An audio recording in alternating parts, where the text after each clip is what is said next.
So we're waiting on Chloe and Halle. They're gonna join us here. Hi. Hey guys, y'all look so pretty. Thank Skin you. is just glowing. How y'all feeling? We are feeling good. Feeling good? That's good to hear. I know y'all probably had a. Our dad called us. Oh, now listen. Tell them just give us a few minutes. We're not gonna keep you too long. So I know you ladies need no introduction at all, but I feel like if I had to give one, I would probably call you the quarantine performance queens, because y'all have really been killing these quarantine performances. Thank you. That is so sweet. Yes, no, seriously. What's the process coming up with these ideas? Because I feel like it's always something different, but something that really makes people want to watch. Oh, well, you know, we like to switch it up every time, and we have a really amazing creative team, and it's just fun, like recreating each performance, no matter what the song is. So we can't wait to keep doing that.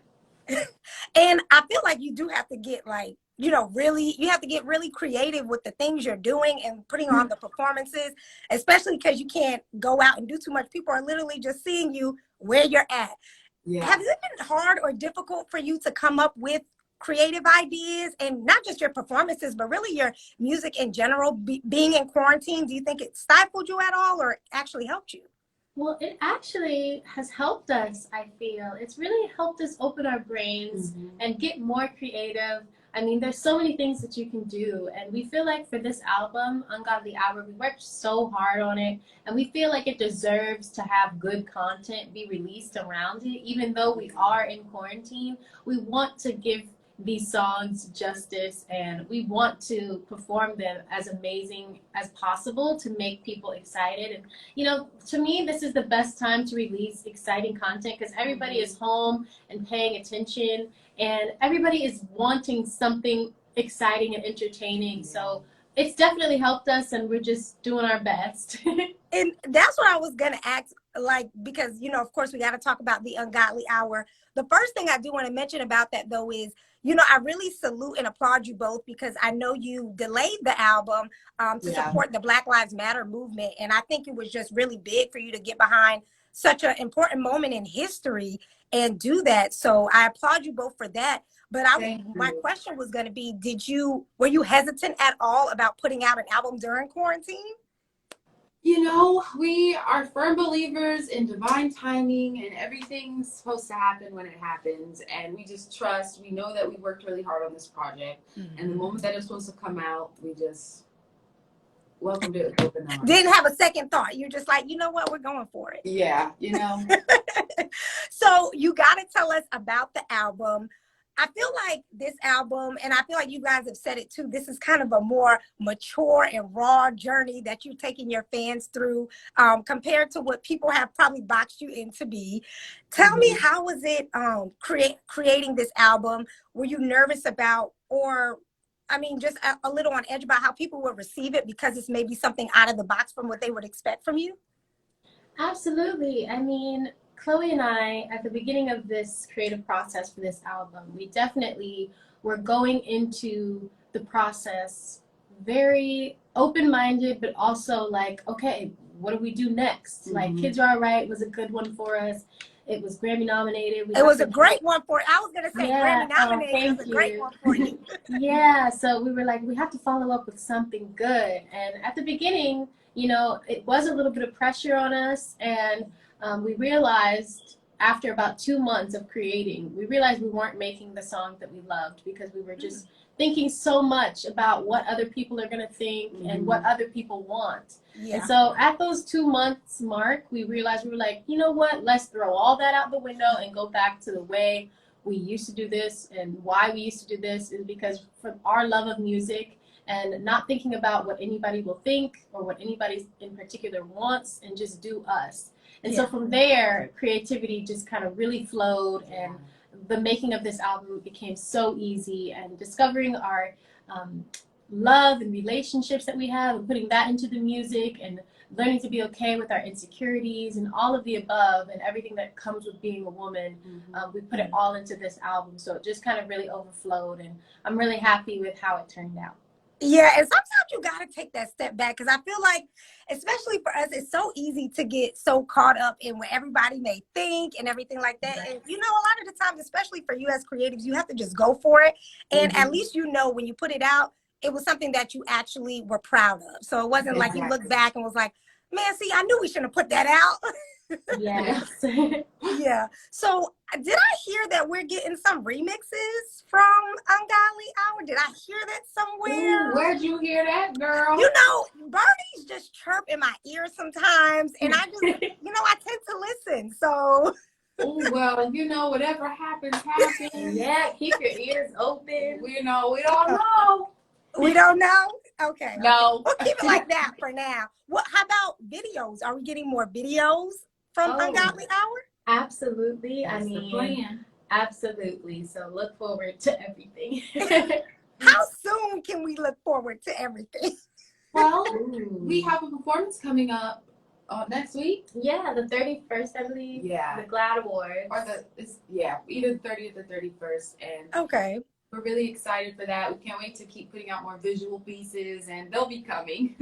Okay. We'll keep waiting. I was just I feel like I heard that tea come out somewhere, so you know I had to ask. Now, speaking of tea, Halle, you know that you made some headlines this morning because of your tea time comment about loving some hood dudes. You had ladies saying, "I know that's right." That's all I saw in the comments. So do you want to elaborate a little bit more about the kind of guys you like? Chloe, I want to hear what kind of guys you like too.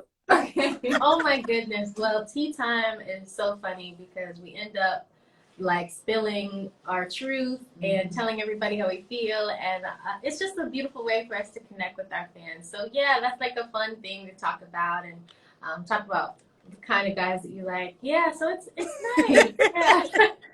It was so hilarious. And I think you're right. It's such a good time that you can connect with your fans. Yeah. And I feel like you guys are just so vulnerable and open to whatever conversation happens. It just happens. And we see that when we hear them call in. It like it is hilarious. It's with always the stories fun. they call in with. Yeah. Chloe, so what kind of, we know Halle's on the hood side. Chloe, what are we going with? I like a really kind guy. He has to be funny and really respectful and very sweet. And that's the way to my heart. I'm like a really big romantic and a big teddy bear. Okay, so he has to be really sweet. Would you guys answer to DMs? Like, is that a way that a guy could approach you? I feel like it just depends on who it is. Yeah, it just depends on who it is. Yeah, it's never like I never will say never. Yeah. Right. Yeah. Okay. You never know. Yeah. So before quarantine had got, you know, everything pretty much started and locked down, Chloe, you were actually able to finish a movie, the Georgetown Project. Can you tell us a little bit about the movie and if we have maybe an updated release date or when it's coming? Oh, well, I don't know the release date right now, but that was really fun. I'm such a huge scaredy cat, and I filmed a horror film. The script was really good, so I had to go for it, and being on set with all of those Oscar award-winning actors really helped inspire me and help me grow as an actress as well. And I know when I finally see it, I'm actually going to be scared, even though I know everything that happened behind the scenes. So I can't wait for people to see it. I don't know when it'll be out yet. So it's going to be like a thriller type movie? Yeah, like a thriller, horror, supernatural. Oh, I can't wait. That's going to be good. That's going to be really good. Well, yeah, we'll definitely keep tuned in with you so we can see about release dates for it. I'm glad you got to finish it, though. But I know, Halle, you weren't so lucky. You were trying to film The Little Mermaid, break records and stuff like that, make history. And I know you didn't get to finish it. And of course, you know, we want you to be safe, so no rush back. But is there any word about when you maybe be able to pick back up filming again? Oh my goodness, I can't say, but all I will say is that I'm so excited to go back. I cannot wait, and I'm really honored and blessed to even take on that role. Yeah, no, seriously. And I mean, you know, I know in the industry you're in, you definitely have to have tough skin and things like that. But at the end of the day, you're still human. What was that, I guess, initial feeling like when you saw different comments about Disney hiring a Black woman, you, to play the Little Mermaid? Yes, well, originally, you know, with the news comes like this huge excitement and this huge, like, what? I was in shock. And of course, you know, I'm kind of used to people always saying what they want to say about my sister and I, since, you know, we grew up on YouTube. You know, people, we see them say some crazy stuff about us, and we've had to learn to just be like, you know, sticks and stones may break my bones, but words will never hurt me. Yes, you better Like throw that. it back. Exactly. So that never gets to me. Of course, you're like, well, sometimes people are just, you know, either upset or I don't know. They have their reasons for that, and you just move on and just stay happy and blessed and don't let it touch you. Good. No, that's good. And I'm sure a good support system helps that too. Yes, absolutely. Yeah. Well, you know, and just going off of that, you know, you're making history, and I just want to congratulate you too, because it's not often that Black and brown girls can look at the big screen on a Disney movie and see somebody that looks like them. So congratulations, regardless of what anybody else has to say. Thank you so much. You're welcome. Well, another project that I'm excited for is coming back, hopefully sometime soon. Not soon, but grownish. Grownish. Is there anything you could tell us maybe about what next season will look like, or any tidbits you can drop on us?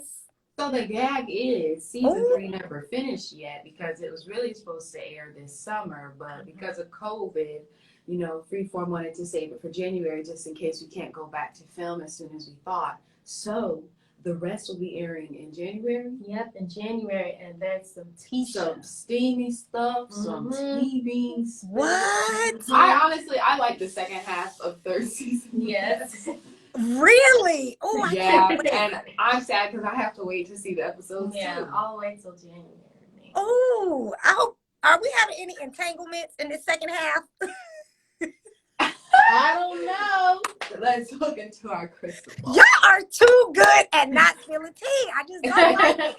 Sometimes I be slipping though. It's like when we have our lives, I don't know. That's I think true. I'm so comfortable with Halle, and I just feel like we're just randomly talking about life. Yeah, I slip up. That's true, because I know it was something about filming a video, and Hallie's like, "Are we supposed to say that?" Well, is there anything, I guess, upcoming soon that your fans will be looking forward to? I know you said you're going to be doing the GLAAD Awards. Anything else that we need to keep our eye on? Ooh, a lot of stuff, right? Yeah, a lot of Oh, stuff. let's run it down, girl. Let's run it down. Yes, definitely more performances, live performances. Look forward to more visuals. And also, you know, in the future, more music. So we're super excited to just continue to release for everyone, for our supporters. Yeah. Yes, because in the comments, all I see is please, something soon, please. Yes. Yeah, it'll come out in the right timing when it's right. We don't just want to ever throw something out that's not quality. So we want to make sure it's right. Yeah. Well, I'm always curious to know, if you weren't entertainers, what would you be doing? I would be working with children. I love babies. I love children. You need to both of you need to narrate a children's book, because you know how much money you would make. That's so true. sweet. No, Yeah, y'all voices. I feel like you two and Sierra would have the most calming. And Sierra, yeah. Can I say something? I think you would too. You would your too, energy's yeah. very nice, and you're warm and welcoming. Yeah. Stop. Chloe, what do you think you would be doing? So, Halle says I'd be a nurse. Yeah, Chloe. Or like something in like, I don't know. She Maybe would something with technology. She would either be a nurse, Okay. or she would be like some techie producer. Like, I don't think she could move away from music in any way. Like, she would either, if she won't sing on her own, she would just like be a producer for everybody, because she's amazing at that. Sometimes I think I could be a nurse, but just hearing people throw up. Yeah, Chloe. Stuff. Yeah, that's That right. sound, right? Yeah, but I can watch Dr. Pimple Popper. I can watch stuff like that, but I can't. You do not watch Dr. Pimple. Yeah, and I can She watch does. box, and I can see the fat getting sucked out. I can do that, But I she can't. can't deal. I remember we were little one time, and I was sick in the car, and I had a plastic bag, and I think I was 8, and I had the flu or something, and I just was, vomiting, and Chloe was like, Halle, be quiet, be quiet. I can't take it. I just went Not like be that. quiet. I can't do it. Please. I was about to throw up myself. And I said, Chloe, I can't control that. Even when I hear my own self throw up, I can't. I can't. It's that sound. It's It's not the even sound. it's the oh, I can't And then, believe. you know, in those comedy movies and stuff, they'll have people randomly throw up and there's no like build up to it and it just and I'm like, come on. So yeah, I don't So think. I'm thinking a nurse is out. Yeah, that's out. That's out. Well, thank you guys. I really appreciate you taking the time out just to talk to me. Thank you. Half spilling, half not, but it's okay because we're gonna still tune in to Tea Time on you guys' Instagram. But yeah, thank you so much, and I'm really excited to see where you guys go because I feel like you're so mature for your age that I forget how young you guys are. Oh. And so I'm like, this is like the beginning. Y'all have so much further to go and y'all have already accomplished so much. So congratulations on everything. Thank you so much. And congrats to you. You're so Yeah. awesome. Thank This is you. really nice. Thank you. Bye. Bye.